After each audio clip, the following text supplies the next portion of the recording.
And thus, despite the interference from the Pharisees, the work of good continued. And it continued without weakening, for its source could know no loss of power nor lack of opportunity. Yet wherever Jesus went, he sought some moments of renewal and refreshment with that source alone, seeking and receiving support and sustenance from the Father whose work he was accomplishing. St. Luke observes, "And he withdrew himself into the wilderness and prayed." And again, he went out to a mountain to pray and continued all night in prayer to God. Concerning those moments of solitude, we can know nothing. But of the tides of glory which followed because of them, the evidence was mounting steadily. Greater and greater grew the crowds who followed him, sinners who sought peace of mind, and the sick who sought peace of body.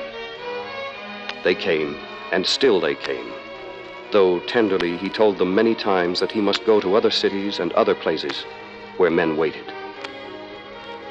He journeyed one day into Samaria, and there, outside the little city of Sychar, he came in the heat of the day to Jacob's well. He had traveled far that morning, and his disciples had gone into the city to buy food. The great cornfields stretched to east and west of him, with Mount Ebal on one side and the holy mountain, Mount Gerizim, on the other.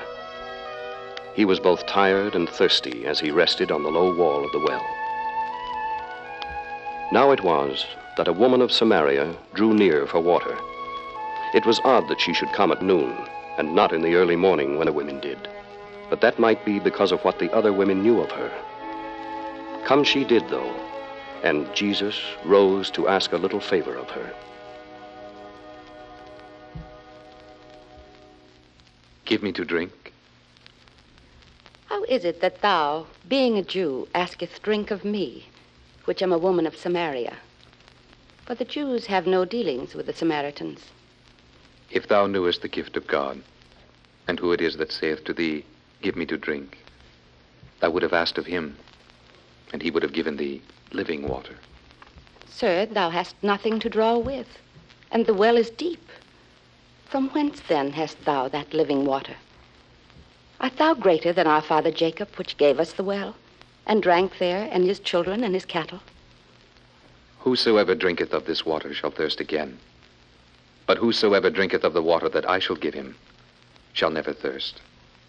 But that water that I shall give him shall be in him a well of water, springing up into eternal life." "Sir, give me this water that I may thirst not, neither come hither to draw." "Go, call thy husband and come hither."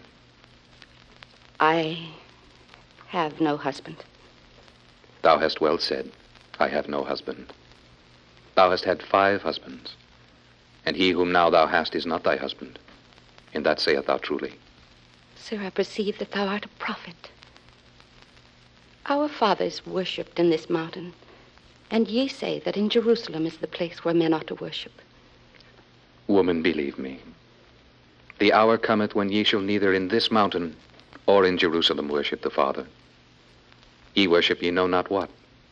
We know what we worship, for salvation is of the Jews.